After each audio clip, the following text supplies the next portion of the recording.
আসসালামু আলাইকুম শিক্ষার্থী বন্ধুরা। আমরা আজকে পোয়েম টাইপ নিয়ে আলোচনা করব। আমাদের অনেক সময় প্রশ্নে আসে যে অমুক পোয়েমের টাইপ কি বা এটা কোন টাইপের পোয়েম? তখন আমাদেরকে বর্ণনা করতে হয় যে সেটা কোন ধরনের বা কোন টাইপের পোয়েম। এই কারণে আমাদের এটা খুবই গুরুত্বপূর্ণ যে কোনটা কোন ধরনের কোন টাইপের পোয়েম সেটা জানার এবং বোঝার। তো চলো আমরা এটা নিয়ে আলোচনা করা যাক যে আসলে পোয়েম টাইপ বা কোন টাইপের মানে কি এবং তাদের কাজ কি এতটুকু বোঝা যাক এবং সাথে কিছু উদাহরণ আমরা নিতে পারি। তো প্রথমে আসে সনেট। আমরা সনেট এই টাইপটা সাথে আমরা বেশি পরিচিত। তো সনেটটা কি? A 14 line poem with a specific rhyme scheme and meter, usually iambic pentameter. It often explores themes like love, beauty, time, or morality. তাহলে এটা কয় লাইনের কবিতা? 14 লাইনের একটি কবিতা, ছন্দযুক্ত কবিতা, একটা নির্দিষ্ট ছন্দযুক্ত কবিতা, specific rhyme scheme and metre, নির্দিষ্ট ছন্দযুক্ত কবিতা।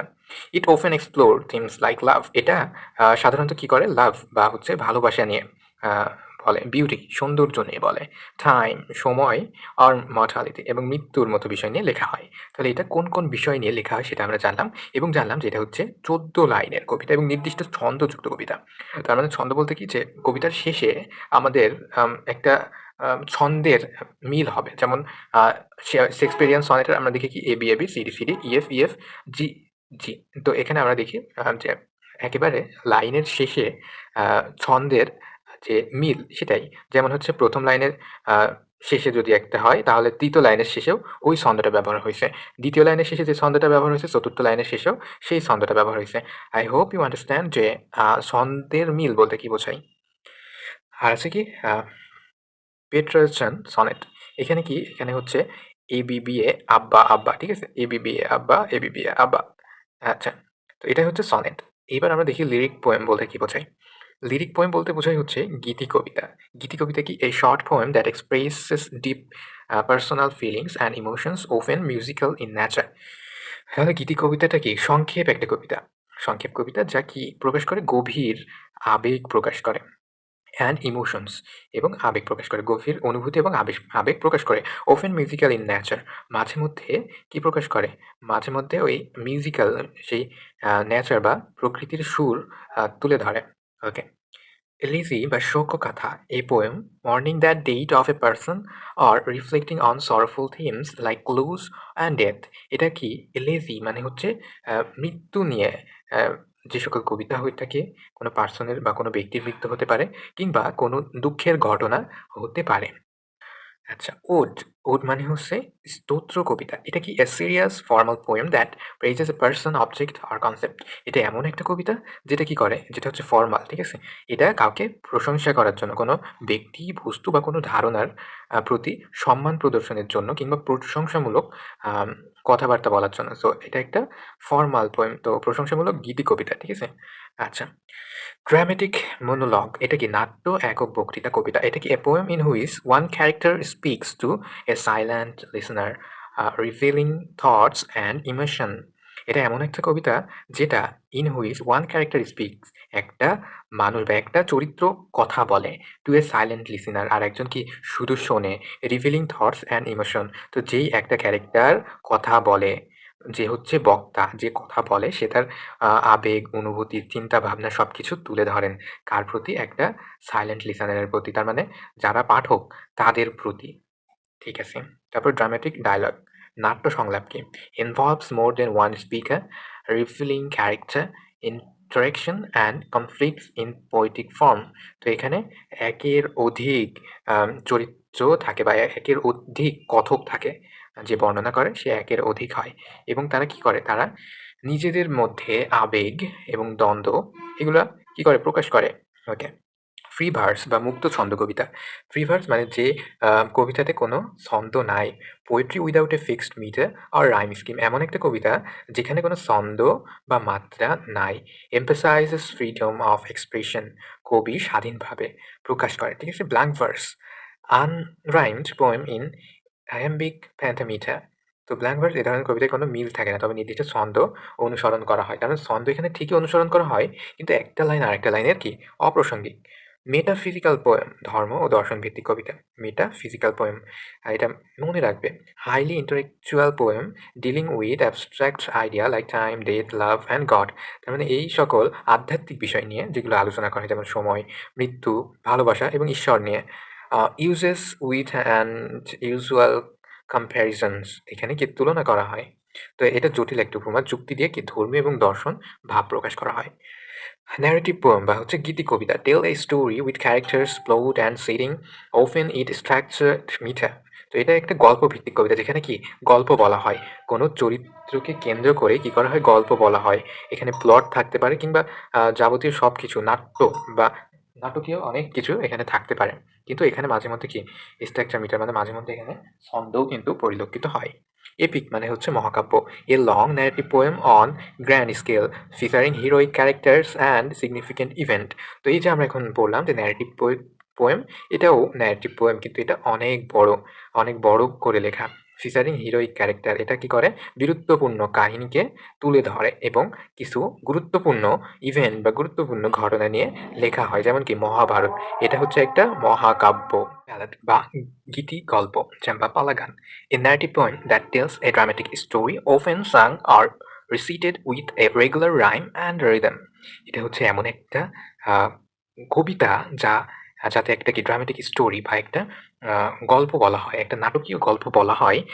মাঝে মাঝে এটাকে গাওয়া হয় কিংবা এটাকে আবৃত্তি করা হয় একটা কিসের সাথে, নিয়মিত একটা রিদম বা নিয়মিত আহ, উচ্চারণ বা নিয়মিত কিসের মাধ্যমে, রিদম, রাইম এবং রিদমের মাধ্যমে, অর্থাৎ ছন্দের মাধ্যমে। ওকে। সাধারণত মানুষ মুখে মুখে ছড়িয়ে পড়া গল্প কবিতা সাধারণত গীতিসঙ্গীতের মাধ্যমে উপস্থাপিত হয়। প্যাস্টোরাল পোয়েম বা গ্রামীণ জীবনের গল্প, আইডিয়ালাইজেস রুরাল লাইফ অ্যান্ড নেচার। গ্রামীণ প্রকৃতি, কৃষকের জীবন, শান্ত পরিবেশ ইত্যাদি নিয়ে লেখা কবিতা। গ্রামীণ প্রকৃতি, কৃষকের জীবন, শান্ত পরিবেশ ইত্যাদি নিয়ে লেখা কবিতা। হাইকু, এটা কি Japanese form of poetry with 3 lines. Okay, এটা হাইকু এমন একটা জাপানিজ কবিতা যেখানে ৩টা লাইনে লেখা হয়। এটা খুবই ছোট কবিতা যে মাত্র ৩টা লাইনে। এখানে সিলেবল এমনভাবে থাকে ৫, ৭, ৫, মানে প্রথমে ৫টা সিলেবেলে হয়ে যাবে একটা লাইন, তারপরে ৭টা, তারপরে ৫টা। Focus on nature and moment of insight, এটা প্রাকৃতিক এবং জীবনের দৃষ্টিভঙ্গি প্রকাশ করে। অ্যাক্রোস্টিক বা আড়াআড়ি কবিতা, a poem where the first letter of each line spells out a word or message. এখানে প্রতিটি লাইন প্রথম অক্ষর দিয়ে একটি শব্দ বা বাক্য তৈরি হয়। এখানে কি প্রতিটি লাইনের প্রথম অক্ষর দিয়ে একটি শব্দ বা বাক্য তৈরি হয়। তারপর হচ্ছে লিমেরিক বা হাস্য রসাত্মক কবিতা, যেমন a humorous 5 line poem with a strict a rhyme scheme. এটা একটা হাস্য রসাত্মক একটা কবিতা, যেটা 5টা লাইন থাকবে এবং এর যে ছন্দের মিল হবে সেটা এরূপ হবে যে এ এইরূপ রাইম বা এইরূপ ছন্দ হবে। প্রেয়ার পোয়েম বা প্রার্থনা কবিতা, expresses hope or spiritual wishes in a poetic format, often addressing God or ideas.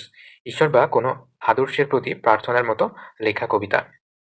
Express Hopes মানে আশা নিয়ে লেখা হয়, আর স্পিরিচুয়াল উইশেস অথবা আধ্যাত্মিক কোনো ইচ্ছাকে কবিতার রূপে যখন প্রদর্শন করা হয় তখন হয় সেটাকে বলে prayer poem. Often addressing God or ideas, মাঝে মধ্যে কি ঈশ্বরকে বা কোনো আদর্শকে মেনশন করে। ডিডাক্টিক পোয়েট মানে হচ্ছে নীতি কবিতা, intended to teach an moral, philosophical or religious lesson.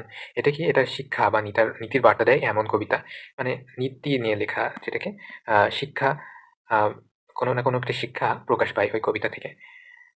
ওকে, তারপর হচ্ছে স্যাটিরিক্যাল পোয়েম, মানে বিদ্রুপাত্মক কবিতা, যেটাকে বিদ্রুপ করা হয়, ক্রিটিসাইজ করা হয়, mocks or criticise individuals or society using humour or irony.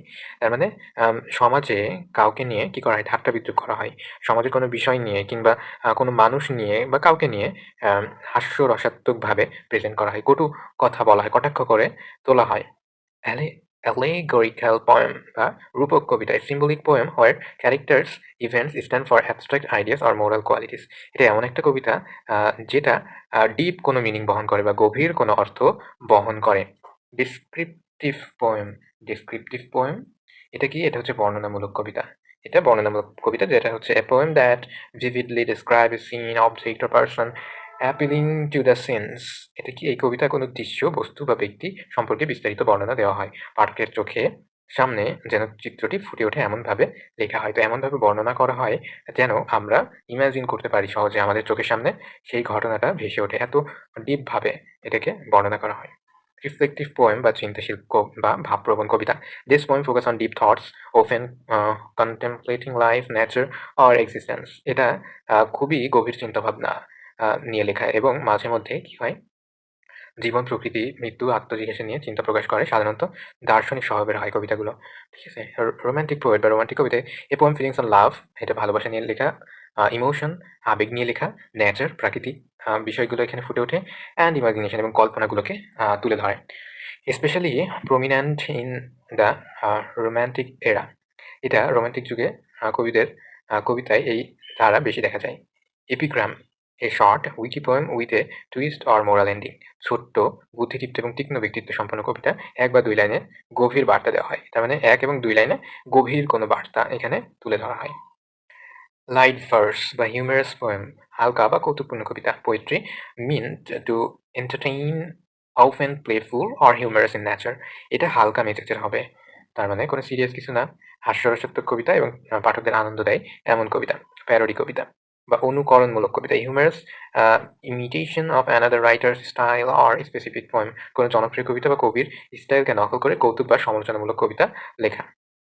Prose poem বা গদ্য কবিতা, a poem written in prose form without line breaks but using poetic language and imagery। এই কবিতা গদ্যের মতো করে লেখা হয়।